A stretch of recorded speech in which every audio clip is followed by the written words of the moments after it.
Ассалаумағалейкум, қалайсыздар? Жағдайларыңыз қалай? Жалпы тағы бір амандасып қояйын.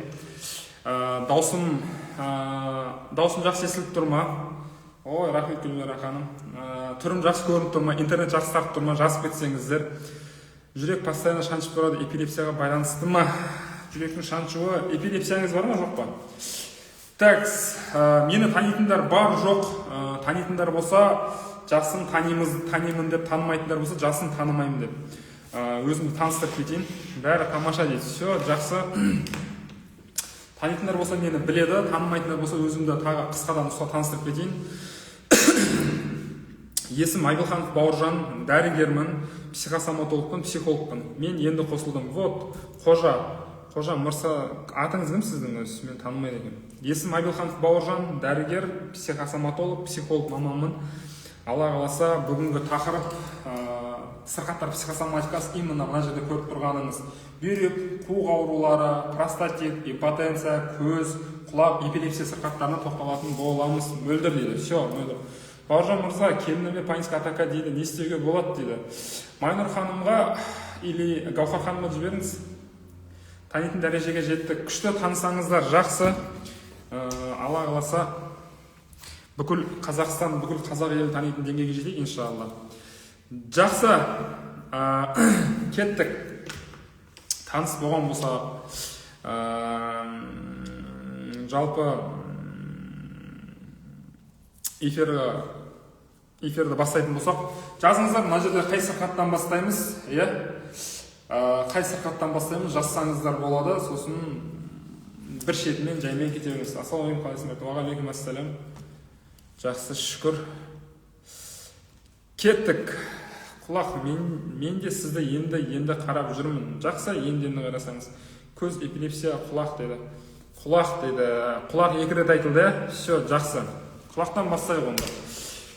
Такс.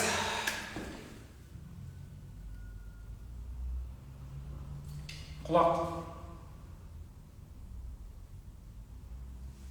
ауруы. Көз дейді. Кеттік. Құлақ ауруы нені білдіреді? Бірінші мына нәрсені тоқталайықшы. Енді мен өзім 9 жылдық медициналық білімім болса да, медицина тұрғыдан қатты тоқталмаймын. Жалпы мен медицинаның жалпы тәжірибелік дәрігер бойынша бітіргем. Ең бірінші 3 жылдық колледжі стоматология, одан кейін жоғары оқу орнының Қарағанды қаласындағы КМУ дейтін тұғын. Біз оқығанда Қарағанды мемлекеттік медициналық университеті. Қазір КМУ біз бітіріп кеткеннен кейін Қарағанды медициналық университеті мемлекеттік деген алып кетті. Соның жалпы тәжірибелік дәрігер ЖТД дейді, немесе врач общей практики, ВОП дейді, емдеу бағыты, лечение бағытын бітіргем. Мына аурулардың медициналық тұрғыдан еш нәрсесіне тоқталмаймын, қатты қысқадан нұсқа бір физиологиялық тұрғыдан, қысқадан медициналық тұрғыдан беріп кете аламын, бірақ медицина жағынан қатты кірмейміз, тек қана психосоматика жағына кіреміз. Неге? Өйткені мен осы 4 жыл уақыт болды, 4 жылға жуық, даже 4 жылдан асып жатыр ма? 4 жылға жуық уақыт болды психосоматика саласында, ғылымында, бағытында жұмыс істеп келе жатқаныма. Осы бағытта 2000-нан аса жеке терапиялар өткіздім, обучениялар өткіздім. Жақында біреу білсе, біреу білмес, мына психосоматикалық тәнін тыңда сырқаттар психосоматикасы атты кітабым жарыққа шықты. Біле білсеңіздер, бұл кітап қазақ тіліндегі тұңғыш алғашқы психосоматикалық кітап. Бұған дейін қазақша психосоматикалық кітаптар болмаған и жоқ. Алғашқысы осы. Жаңа сұрап жатқандарыңыз болса, міне осы кітап жайлы. Кеттік. Құлағым 14 жылдан бері шуылдайды дейді. Кеттік. Жасыңыз нешеде? Жасып кетіңіз, құлағым шуылдаса кеттік. Құлақ бұл ағза қандай қызмет атқарады? Бәріміз білеміз, ол есту. Екінші, оның үлкен қызметі бар, бұл тепе-теңдікті сақтау. Неге? Өйткені мұны орысша вестибулярный аппарат дейді. Құлақ жалпы сыртқы, ортаңғы, ішкі құлақ болып бөлінеді. Жалпы құлақтың біз көретініміз қалқаны, мысалы, несі, сыртқы құлақ, ортаңғы құлақ, одан кейін ішінде вестибулярный аппарат. Ортаңғы құлақтың өзі төс, балғашық, үзеңгіден тұрады. Оны қатты тоқталудың қажеті жоқ. Барабанная перепонка дейді. Білсеңіздер, құлақ ауру болатын болса, адамдарда дезориентация басталады. Ол дегеніміз өзінің бағытын, статиканы дұрыс істей алмай қалады, дұрыс дәл көздеп тигізе алмай қалады. Сондай нелер бар. Енді біліңіз, гомерик болса не істейміз дейді. оған да тоқталамыз. Қазір ең соңында жауап беремін. Бүгін бірінші мыналар бойынша өтеміз, одан кейін ең эфирдің соңында Алла қаласа уақыт жетіп жатса, гаймори, тағы басқа ауруларға тоқталамыз. Енді қараңыздар. Құлақ ауруының психосоматикалық себебі не? Егер де сізді құлағыңыз жиі мазалайтын болса, онда өзіңізге сұрақ қойып көріңіз. Мен кімді или нені естігім келмей жатыр? Айналаңызда сізді тітіркендіріп жатқан, ішіңізде негативді сезімдер тудырып жатқан, жек көру, тітіркену, көре алмау, или ашулану, подавленная агрессия, білмеймін, естігіңіз келмейтін бір оқиға бар, или болса бір адам бар, білмеймін, бір дұрыс емес оқиғалар бар жеке өміріңізде болып жатқан. Дәл сол нәрсені сіз шеше алмай жатсыз. Бірінші шеше алмай жатсыз. Екіншіден, одан кетіп те қалмай жатсыз. И осы уақытта адамның денесі не істейді? Адамның денесі жалпы бұл бейсана, бессознательно дейді, ол біздің иммунитеттен және де шартсыз рефлекстерімізден тұрады. Енді құлақ ауруы болып жатса, енді сұраңызшы, не болып жатыр, И сіз ана проблеманы шеше алмағаннан кейін ағзаңыз айтады: жаным, былай тұр, атыңыз кім? Жаңағыдай қара жүрек, атыңыз кім? Шетке тұр, Гүлмира, қазір өзім қатырамын дейді да, құлақты бейсаналы тұрғыда блоктап тастайды. И сіз ана сөздерді естімейсіз уже. Өйткені қараңыз, кімнің құлағы ауырып жатса, оған бір жынды емес қой, тентек адам емес қой, бәрі келіп әңгімесін айта бермейді ғой. И құлағым ауырып жатыр десеңіз, Бибінұр ханым, и ана адамдар сізден, в общем, отстанет, бір сөзбен айтқанда, кетеді өз жолымен, түсінікті ғой. Содан кейін түсіне берсеңіз болады, жалпы құлақ ауруы сіздің қабылдай алмай жатқан оқиғалар мен адамдармен байланысты. Бибінұр ханым, енді өзіңізге сұрақ көріңіз. Неден сіз тіркендіріп жатқан жек көрініш сезімін, ішіңіздегі негативті сезімдер тудырып жатқан қандай сезім бар, содан кейін түсінсеңіз болады.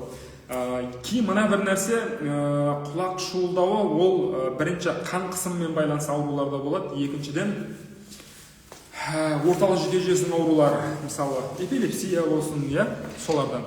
Қанша ауырмайды, бір дауыс туылдап тұрады. Вот, міне дауыс туылдап тұратын, тағы басқа барлығы осы нәрсеге байланысты. Не нәрсе болып жатыр, оны мен білмеймін алдын ала. Оны өздеріңіз білесіздер. Егер өздеріңіз таппай жатқан болсаңыздар да, ол жеке терапияда шығатын нәрсе. Түсінікті ғой? Давление жоқ болса жаңағы нәрсе. Енді өзіңізге сұрақ қойып көріңіз, Бибінұр ханым. Кіммен отношение не то? Не нәрсені или кімді қабылдай алмай жатсыз? Қандай бір оқиға бар сіздің ішіңізде негативді сезім тудыратын, И өзіңіз примерно жазасыз, таппасаңыз, онда ол жеке терапияда шығатын нәрсе.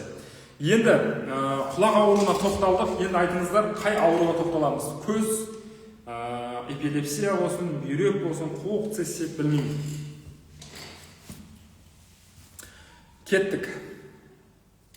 Көз, цистит, все, көз. Екі адам айтты, көзге тоқталайық. И мына жерге плюс и минус деп жазып қойдым. Көз ауруының ең жиі кездесетін несі плюсовой зрение, сосын минусовой зрение. Жаңа кім айтып отыр? Менің зрением нашар деп отқандар бар ма да? Енді қараңыздар. Гайерка, Гаухар ханым, даусын жақсы естіп тұр ма? Сіз жазып кетіңізші. Енді қараңыздар, көз ауруы. -6, қожа, сіздің атыңыз кім еді жаңа? Кім дедіңіз атыңызды? Атыңызды ұмытып қалдым, шынын айтсам.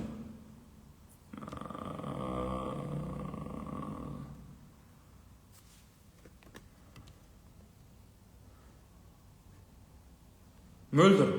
Естіп тұр. Жақсы көрініп тұр ғой Гаухар ханым, Мөлдір. Қараңыздар, Алтынай дейді. Көз, ол қандай орган, қандай ағза? Бұл көру ағзасы.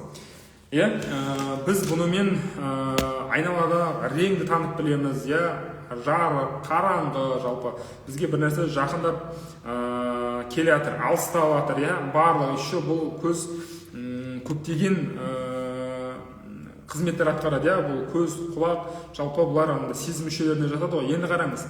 Бірінші плюсовой, жалпы бірінші қараңыз. Плюсовой зрение, минусовой зрение болады, Плюсовой жасы үлкен кісілерді мазалайды, ал минусовой көбінше жасөспірім, жас кездегі адамдарды, жастау адамдарды, бірақ жасы үлкен кісілерді зақымдай береді. Енді қараңыздар.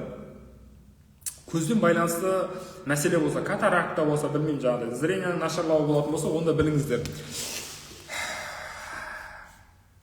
сіз өмірде қабылдай алмай жатқан, көргіңіз келмейтін, көре алмай жатқан, көргіңіз келмейтін белгілі бір адам или белгілі бір оқиға бар. Иә? Ол, скорее всего, оқиғаның өзі белгілі бір адамнан туындайды, или белгілі бір адамдардан. Білмеймін, бір адамның сіз оны көрсеңіз ішіңізде тітіркену, жек көру, қабылдай алмау сезімдері мазалауы мүмкін да, бірақ сізге ол адам өте жақын адам. Туысқаныңыз болуы мүмкін, әкеңіз, анаңыз, білмеймін, ағаңыз, әпкеңіз, сіңліңіз, қарындасыңыз, білмеймін кім екенін.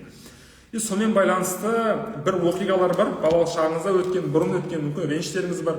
Сол нәрсені ұмыта алмай жатсыз. Ана адамды көрген сайын ол сізге триггер болып жатыр. Одан айырыламай жатсыз. Біріншісі, екінші нәрсесі бар, плюсовое зрение. Давайте, минусовойдан бастайықшы, жасөспірім шақта мазалайтын нәрсе.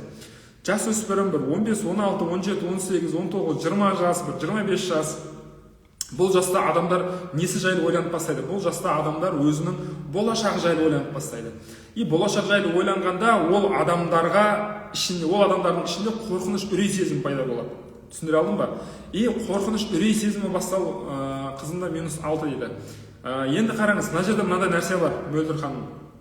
12 жас, негізі 11-13 жас баланың анасынан толығымен сепарацияның өтетін уақыты да, подростковый возраст. Түсінесіз ба? Енді сізге мына нәрсені мен қазір минусовойды айтып боламын, егер сіздің ішіңізде болса, 12 жасқа дейін ол сіздің ішіңізде болды. Ал қазір 12 жастан кейін уже қоймайсыз, значит қызыңыздың ішінде бар. Негізі, скорее всего, ол сіздің ішіңізде отқан нәрсе. Болашақ уайымдатады, болашақ қорқынышты. Және де ол мутный, ол тұманды, сізге анық емес, білмеймін, ол болашақ қорқыныш неден болады? Мүмкін үйлеріңіз жоқ шығар, білем болса машинаны уайымдап отқан шығарсыз, үйді уайымдап, мүмкін ипотеканы, білмеймін, мүмкін жаңағыдай ажырасу, отбасы болып кету, или болса біреудің денсаулығы, мүмкін балаңыздың денсаулығы, білмеймін, не уайымдап жатқанын. Оны мен алдын ала білмеймін, мен просто жалпы айтып жатырмын. Сол қорқыныш, уайым сезімдерінен көз минусовой басталады. Неге? Өйткені сіз оны шеше алмай жатсыз ғой.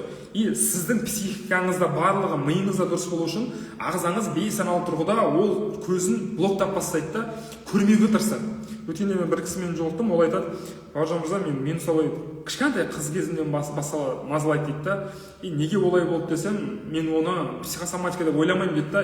Сөйлес отырсақ, ол кісінің әкесі қарызға кіріп кеткен, өздерінің Даңғарияда үлкен үйі болған, әжептәуір жақсы тұратын болған, одан кейін ол үйін сатып, қарыздарынан беріп, жаман бір үйге көшіп келген, сол кезде басталған анау. Енді мынандай үйде тұрамыз ба, ұят болды ғой деген сияқты, жаңағыдай аштан өліп қалмаймыз да, болашағымыз не болады деген сияқты қорқыныштар пайда болған ол кісіде. Сол кезден бастаған екен. Сол бір кофенің үстінде жұмыс істеп отқан уақытта шықты. Ол кісіні сіздер танитын шығарсыздар, ол кісі бір атақты кісінің әйелі, или бывший әйелі, ажырасқан. Сол кісі, ол кісімен стримді өткізгенбіз кейде, осыдан бір апта, 2 апта бұрын. Содан болады. Енді айтсаңыз болады, Мөлдір ханым, сіздің ішіңізде бар ма сондай қорқыныштар, мүмкін көргіңіз келмейтін адамдар, оқиғалар, ішіңізде қорқыныш, үрей, тітіркену, жек көру сезімін тудыратын. Түсінікті ғой. Енді бұл минусовое зрение. Енді плюсовойға тоқталайық, Минусовойды айттық, енді плюсовое зрение. Бар дейді. Вот, мына қорқыныштар сіздің қызыңыздың денсаулығына қарай әсер етіп жатыр. Түсінікті ғой. Түсінікті, енді қазір Алла қаласа арылы жолын айтатын боламын. Плюсовое зрение кімдерде болады? Жас үлкен кісілерде. Неге? Плюсовое зрение мазалап жатса, оларға мұрынның астында, не болып жатқан нәрсе қорқынышты. Ол нәрсе оны тітіркендіреді, жек көреді, ол нәрсені ол адам қабылдай алмайды, қабылдағысы келмейді. Мұрынның астында, көзінің астында не болып жатқан, не болуы мүмкін? Бірінші, ол адамның қартайып жатқан. Ақындардың барлығы балалық шақ, келмеске кеткен шақтар деген өлеңдер жазып, талай кітаптар шығарады, балалық махаббат, балалық сәттер, балалық шағымның аспаны тағы басқа. Ол адамдарға мынау әжімдерін көргісі келмейді, семіріп баратқаны, или болмаса бір буындарының ауруы, шашының түсуі деген сияқты, қартаюы қиын. Жалпы адам мына дүниеде өзінің өлетінін білсе де, бірақ өлмейтіндей өмір сүреді дейді ғой, бәріміз сондаймыз. Бәріміз ұзақ өмір сүргіміз келеді. Неге онда бәрі туған күнде, тойда бақытты болыңыз, 100 жасаңыз дейді.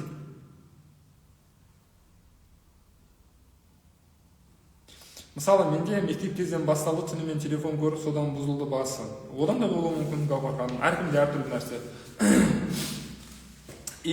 Содан түсінсеңіздер болады да, ол адамдарға ол нәрсені қабылдау қиын. Одан кейін мұрынның астында болып жатқан белгілі бір конфликттер. Мысалы, ол өзінің бауырының или әйелінің бір жаман нәрсесін байқағысы келмейтін шығар. Байқайтын болса, қарым-қатынасы бұзылады, үзіледі, тоқтату керек нәрсе болады. И ол нәрсе іштегі қорқыныш, үрей сезімін тудырады. Кәріліктен мойындамайды ол кісілер. Ол бәрінде бар, ол бәрімізде болады.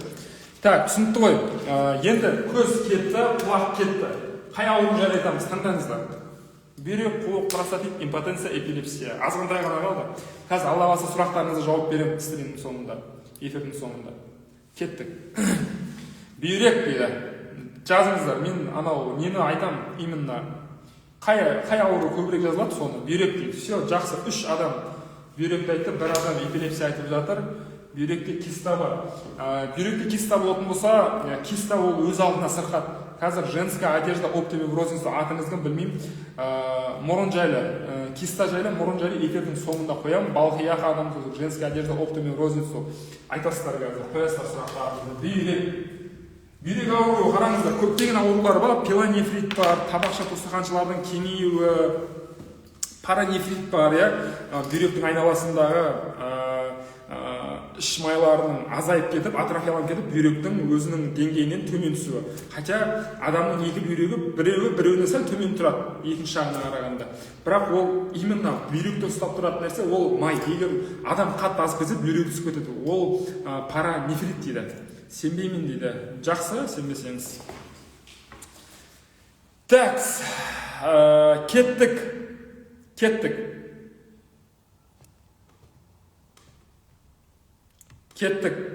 Бүйрек ауруы. Медициналық жағынан қатты тоқталмаймын, қысқадан нұсқа беріп кеттім. Жалпы бүйректің тостағаншалары, табақшалары болады. Жалпы құрылысы күрделі ағзалардың бірі. Енді қараңыздар. Аяқтың мұздай болып жүруі бүйрекке байланысты. Бүйрекке де байланысты, қан айналымына байланысты, жүрекке де. Жүрек, қан айналымы 3 нәрсеге байланысты. Түсіндіре алдым ғой. Кеттік, қараңыздар. Бүйрек ауруы. Оның 3 себебі бар ауруының. Неге? Бүйректің ең бірінші қызметі не? Ол адамның ішіндегі мынау сұйықтық бар ғой, жидкость дейді ғой. Соның деңгейін ұстап тұрады, балансын ұстап тұрады. Бүйрек дұрыс істемесе, или ағзадан су көп шығып кетеді, или көп ұсталып қалады. Көп ұсталып қалса адам ісіп кетеді, көп шығып кететін болса адам азапта и нашарлай береді жағдайы. Енді қараңыздар. Бүйрек ауруының 3 психосоматикалық себебі бар. Тыңдап алыңыздар. Біріншісі, мысалы менде бүйрек реакция береді, спираль салдырсам көлемі ісініп кетеді прям. Мен салдырудың қажеті жоқ. Спираль ұнамай ма, мөлдір салдырмайын алайын. Контрацепцияның басқа да түрі бар. Презерватив бар, мүшеқап дейді, ол сөздің ұяты жоқ. Немесе бір дәрілер бар, бірақ ол дәрілерді постоянно іше беруге болмайды. Жалпы еркек ұрық жасасын әйелдің ішіне қарай шығатын болса, ол дәрілерді көп ішуге болмайды. Өйткені ол гормональный, ертең жалпы қатты әсер етеді. Үшінші бір нәрсе, лейкопластырь сияқты жабыстырып қоятын несі ол, денеңе жабыстырып қоясың, 1 аптада 1 рет, и бірақ ол кішкене қымбаттау. Сол үшін әйел кісілер спираль салдырып алсады, болды, что жабыстырып жүрмейді, қымбатқа түспейді, 1 рет салдырып нормально жүре береді. Бірақ спираль ешқашан 100% гарантия болмайды, ол 99.9. Бүкіл контрацепцияның несі 99.9% деп айтылады. Неге 100 емес? Өйткені 100 деген нәрсені ешкім бере алмайды. Бір ғана Құдай біледі. Құдай береді ол нәрсені. Сондықтан айтады ғой жаңағыдай. Спираль салдырса да көтеріп қойып, спиралі баласының денесін жабып шыққан жағдайлар болады да. Сол үшін қарау керек. Қысқадан нұсқа осы. Бүйрек ауруы 3 психосоматикалық себебі бар. Бірінші, бұл адамдар жоқ дей алмайды. Екіншіден, ренішті ішіне сақтап жүреді. И олардың жеке өмірінде өзіне және де өзінің қалауына бірінші орын жоқ. Бірінші орын емес, вообще орын жоқ. Олардығы постоянно өзінің қалауы ең соңғы орында тұрады. И реніштердің бәрін ішіне сақтап жүреді. Бірінші себебі бұл. Айттым ғой, бірінші себебінің өзіне 3 нәрсе шықты. Эмоционалдық дисбаланс, жоқ деп айта алмау, реніштерді ішке сақтау и өзінің қалауларын бірінші орынға қоймайды. Бұларға өзін таңдау қиын. Бұлардың бірінші орында күйеуі, бала шағасы, күйеуі, папасы, мамасы, туған туыс бәрі тұрады. Ең соңында орын қаса, өзіне орын бар, орын қалмаса ешнәрсе қылмайды, нормально. Зато сен күшті қызсың, күшті олсың, жүре бер. Сол нәрсе. Түсінікті ғой. Менің мамам үйдегі келінін көргісі келмей нерв болып, соңында катаракта болды. Вот, осы нәрсе. Мамаңыз айтсаңызшы, мынаны алып оқысын. Міне. Көз аурулар жазылған толып. Кеттік. точно менде сондай. Бірінші себебі, уже бірінші бұл ең үлкен жиі кездесетін себебі. Екіншісі, бұл адамдардың ішінде қорқыныш бар. Қандай қорқыныш? Белгілі бір жұмысты істеуге деген менің қабілетім жетпей қалады, менің қолымнан келмейді деген қорқыныш бар. Мысалы, бұл адамдар карьерный рост бұл адамдарды қорқытады. Мысалы, бір жұмысты күшті істеп жүреді да, бірақ ай Гүлмира или кім Айгүл, давай сен опыт жинадың, давай енді сен мына 5 адамға или 10 адамға басшы боласың, сені көтеремін десе, ойбай, жоқ, мен бола алмаймын, менің қолымнан келмейді дейді. Түсінесіздер ғой? И ол осы қорқыныш карьерный рост дейді, бұл нәрсе адамның табысына да өте қатты әсер етеді. Бұл бүйрек ауруы маған келген адамдардың барлығының жеке өмірінде ақшамен байланысты проблема бар, өзіне деген сенімділікпен проблема бар, и сенімсіздік көп, и біраз мәселелер бар. Екінші себебі. Енді үшінші себебі бар. Бұл адамдар өзінің жақсы көретін адамын, күйеуін, или әйелін, или жігітін, или қызын өзінен жоғары көреді, жоғарысынан бүйтіп қарайды. Табынып, ана адам жақсы көретін күйеуі, әйелі оған идеальный, айдол дейді ғой, идеал болып көреді да. Мынандай сұлу еркек, маған қалай жолықты, бой десең бойы бар, ой десең ойы бар, айырылып қалмау керек, Гүлмира байқа, айырылып қалма деген сияқты. И сонда ощущение болады да, табынып қалады да. И оның айтқанынан шыға алмайды, и іштей оған өзін лайықсыз көреді да ол адам. Түсінесіздер ма? И осы қорқынышпен ол адамдарда андай нәрсе пайда болады да, әйелдерде. Бұл әйелдерде көп болады, бүйрек ауыр еркектерді онша көп мазалай бермейді. И олар постоянно жан, мені жақсы көресің ба? Жан, мені еркелетші, жан, маған сыйлық берші. Бір нәрсе жетпей жүреді. Неге? Бұл адамдардың ішінде травма брошенности болуы мүмкін, или травма никчемности болуы мүмкін да, жалпы анандай. Дефициттары бар да ішінде. И олар тауып жұмыс істеу керек негізі. Самооценка төмен, өзінің женский энергетикасы төмен, бір қылығы жоқ, әйтеуір өзіне қарамайды, или май салмайды, еркелей алмайды, бірақ күйеуіне ренжіп жүреді. Мен еркелетпейсің, маған қарамайсың, маған сыйлық бермейсің, тағы басқа деген сияқты. И мені іздемейсің, мені жақсы көрмейсің, мені еркелетпейсің деген сияқты. Маған гүл бермейсің, неге ол нәрсені жай айтады? Өйткені ол адамдар іштей өзін керексіз сезінеді. Өзің ажыраспай түсінбейсің, әйелің дұрыс емес болмаса, сен де көресің дейді.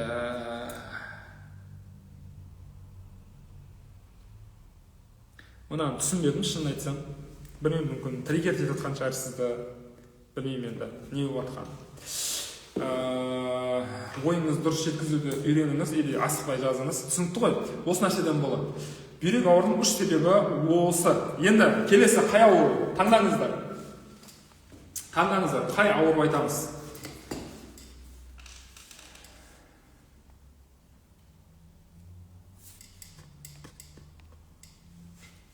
Бүйрек ауыр түсінікті ма? Әйелді дұрыс бұрыс жағына бұратын еркек өз дейді. Жоқ, мөлдір. Еркекте өзіне жауапкершілік алу керек. Еркектің жауапкершілігі қатында емес. Қатынның жауапкершілігі еркегінде емес. Еркектің басын төрге де сүйрейтін әйел, көрге де сүйрейтін әйел, ей, айналайын қойыңдар, асықпаңдар. Асықпаңдар, айналайын. Еркек өзінің басын өзі алып жүретін миы бар, жүрегі бар, жетеді оған. Еркекке ми бермесе, қатын қанша сөйлесе ол төрге шыға алмайды. Еркектің миы бар болса, әйелі қанша көрге сөйлесе ол төрде қалады. Или болса екінші қатын алады да нормально алып жүреді. Әркімнің жауапкершілігі өзінде. Үйтіп ортаға енең, мамаң басқалар түсі ажырасу болады, әртүрлі жағдай болады. Ажырасу қай кезде болады? Еркек әлі сепарация толық болмаған, өзінің ойы жоқ, мамсик или папсик болатын болса содан болады. Ортаға енең. Еркек қой араластыратын, араластырмайтын. Неге жауапкершілік басқа біреуде? Неге еркектің өзінің миы жоқ, мамасына или папасына, туған туысына еріп кете береді? Мысалы, мен просто айтайыншы, мен мысалы әйеліммен екеуміздің қарым-қатынасымызға папамды да, мамамды да, папамның бір туған әпкесі, ағасы, інісі, авторитетный, ене, ешкімді араластырғым келмейді, араластырмаймын да. Анандай бар ғой, бір бәле екі жас ажырасып кетсе, үлкендер шешеді. Айналайын-ау, үлкендер екеуінің араларына түнде қосылып жатқан жоқ, жыныс қарым-қатынасқа түсетін уақытта. Сендер үшін ол жақсы көріп бере алмайды ғой үлкендер. Неге барлық нәрсені үлкендерге сұрай береді? Өзің миың жетпесе, мойындау керек та, миым жетпейді, үлкендерге тапсырайық болды. Екі жастың ортасына есі кеткен ғана түседі дейді да. алып алып мынандай анау жауапкершілікті біреуге бере бермеңдерші, айналайындар, өтініш сендерден. Еркегің чорт па, чорт деп мойындау керек. Өзің чортсың ба, чорт екеніңді мойындау керек. Мен әлсізмін, слабымын, жеке шекарамды қорғай алмай жатырмын, әйелімді қорғай алмай жатырмын, жауапкершілікті ала алмай жатырмын. Не қылады бүйтіп, не қыл? Біреуге жауып болмады, анау түсті ортаға, мынау түсті. Айналады, ол сенің еркектерің, сендердің қарым-қатынастарың, отбасыларында проходной двор емес қой, жауып қойсаңдаршы есігін. Кім мынау кім сенің атың кім? Атыңыз кім өзі сіздің? Астана 01 Аққу 1. Не айтып отырсың, түсінбедім вообще. Егер сіздер үшін біреулер шешсе, онда сізге выгодно солай. Я. Что хотите, бір кішкене ойларыңды дұрыстап жеткізсеңдер, өтінішсеңдер, айналайындар, бір 5 жасар, 10 жасар бала емессіңдер. Шашатады ғой солай, соңында әйелі кінәлап кетеді ғой, еркек жауаптан қаш дейді. Енді екінші нәрсе бар. Ересек позицияға өту керек. Вот, міне, сәл есі дұрыс еркек кірді, міне. Ұлан Амеркенов деді. Міне, ересек позицияға өту керек. Ол, есімім Аққу. Білмеймін бар ғой, Аққу. Не айтқым деп жатқанымды түсінбедім, шынын айтайын. Жасың нешеде екенін де білмеймін, мүмкін жасыңыз менен үлкен шығар.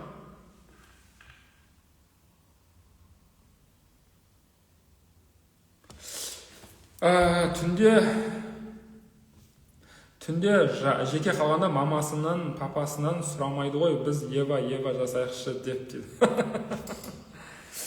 Иә, так, кет болды. Өте оғын қазір соңында айтамыз. Қараңыздар, жалпы сіздерге мынау транзактный анализ жайлы көбірек оқу керек. Эрик Берннің «Люди, которые играют в игры», «Люди, которые игры, которые играют люди» деген екі кітап бар. Әрқайсысы 500 беттен. Соны оқысаңыздар түсінікті болады. Или оның сығынысын оқып берсеңіздер, мынаның ішінде бар. Алыңыздар, оқыңыздар. Еркек кінәлі болмайды, әртүрлі жағдайда болады. Не жағдай ол? Әртүрлі жағдай. Аққу, қинамашы, айналайын, адамның жүрегін сықпашы, айтшы. Әйел жүргіш бола ма, салақ бола ма, олақ бола ма, не болады? Айтшы, құрсын, білейікші. Өлтірдің ғой адам жүрегін сығып. Үлкен адам сияқты шешу керек проблеманы. Иә, сөйлесу керек. Бағасын айтыңызшы кітаптың. 7800 теңге Каспийде бар. Эпилепсия. Айтамызға. Все, жақсы. Кеттік. Не айтатын болып шешілік жаңа бүйректен кейін. Эпилепсия деп жазып жатыр біреу. Сүлеймен мырза құқықты айт деді. Айт емес, айтыңызшы болайық. Грыжаны айтамыз соңында. Эпилепсия біреу, қуық біреу.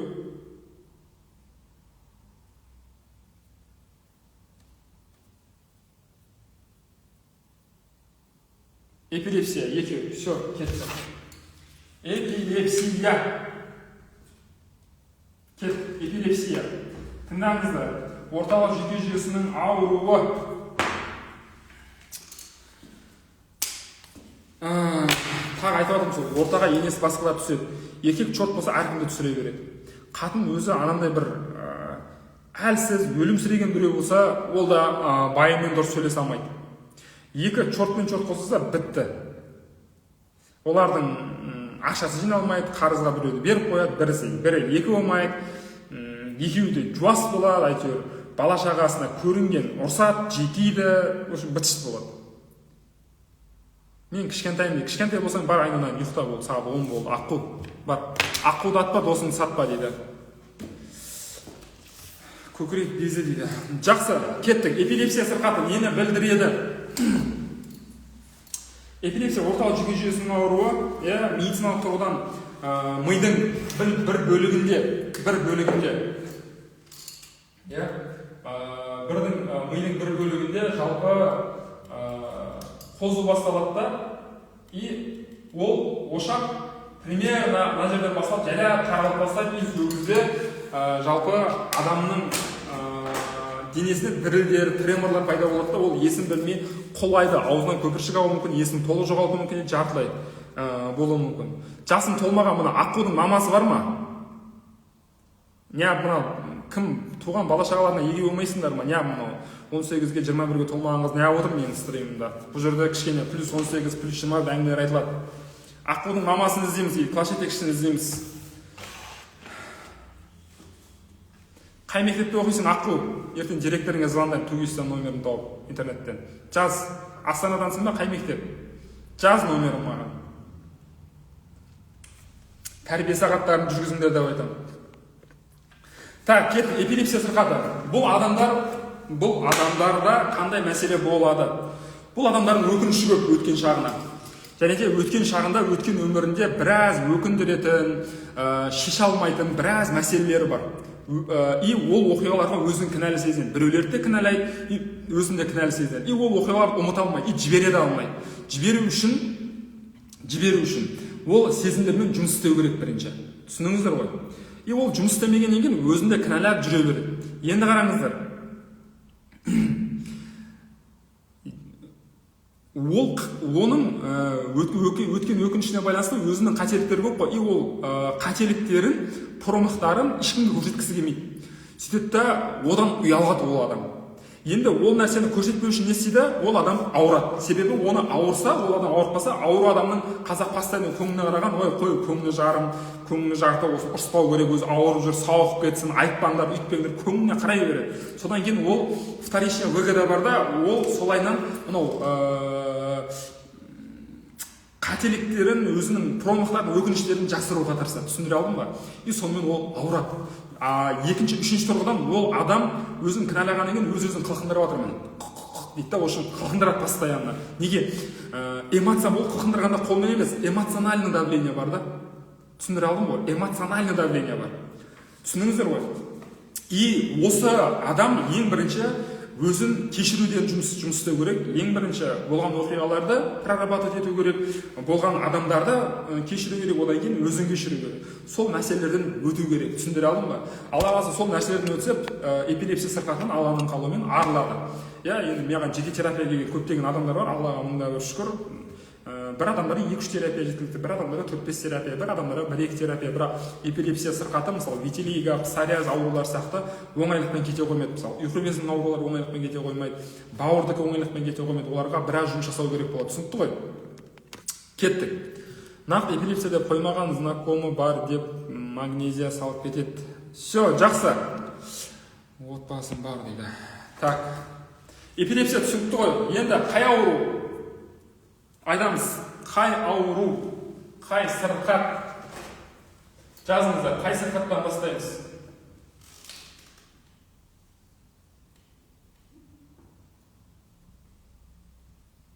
Бауыр сақпалы құрсын. Ошын.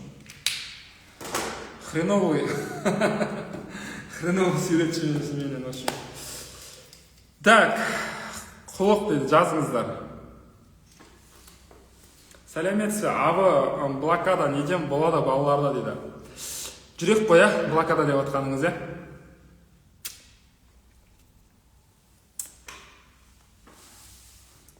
Құлықты именно ең соңына қалдырайын ба? Мөлдір қана. Алдың бір колледж оқып жүргенде мөлдір деген группаласымыз болатын еді, сосын дәулет деген группаларымыз болатын еді. Мөлдір настроениені өлдір дейтін тиісетін еді. Сол есіме түсіп кетіп еді мөлдір деген есімдерді көрсем.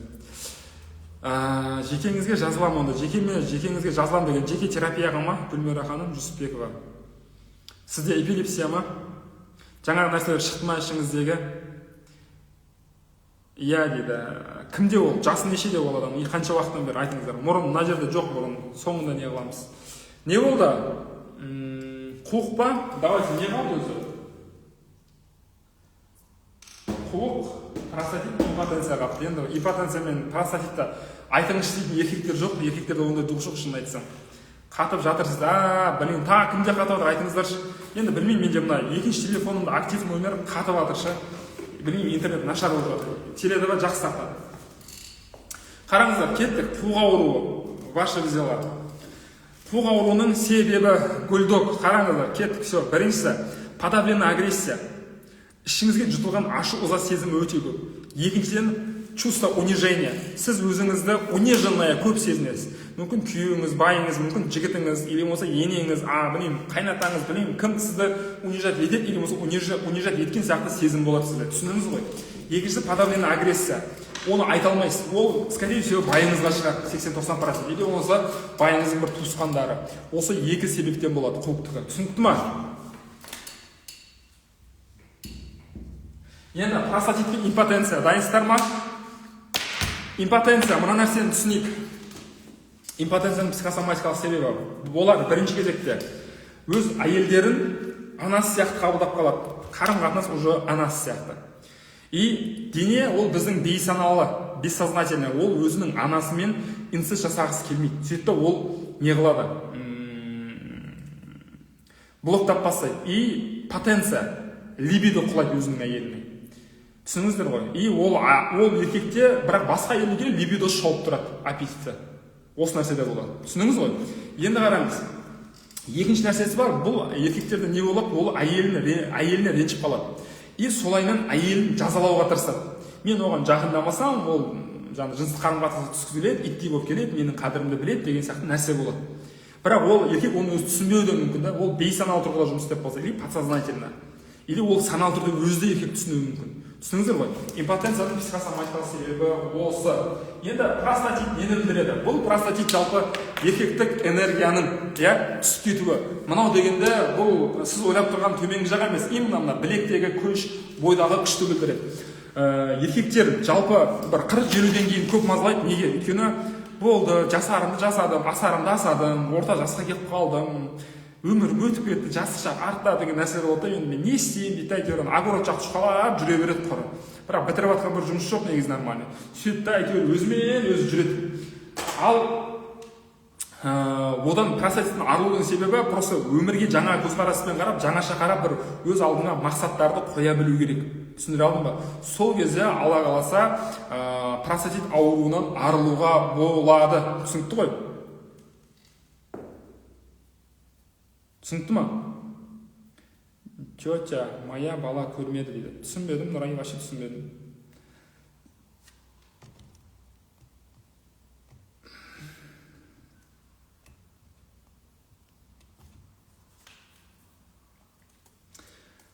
Жалпы түсінікті ма? Осы аурулар, осы жалпы жаңа қойыңыздар. Интернет жақсы тартып тұр ма? Менде шын айтсам, бір телефонда интернет жақсы, екінші телефонда интернет онша емес болып тұр. Сіз сөйтіп айтып қойдық. Балқия. Есімің Балқадиша емес, Балқия деген.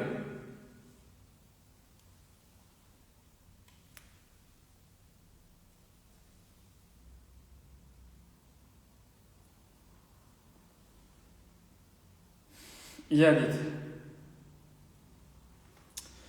Все, енді қараңыздар. Бұл сырқаттардан қалай арылуға болады? Сол жайлы айтайыншы. Негізі ең жақсы жолы сіздерге кеңес беретінен қаржылай мүмкіндіктеріңізді обучениеге келу. Психосоматика обучениесін өтесіздер. Сізді жақсы қатып жатқан жоқ дейді. Тиктоктағы стримдағы кісілер айтып жатыр, Толқын ханым. Тикток жақ қатып жатыр еді. Екінші телефоным. Сіздер жақта теледіп отыр, мына жақта актив тұр.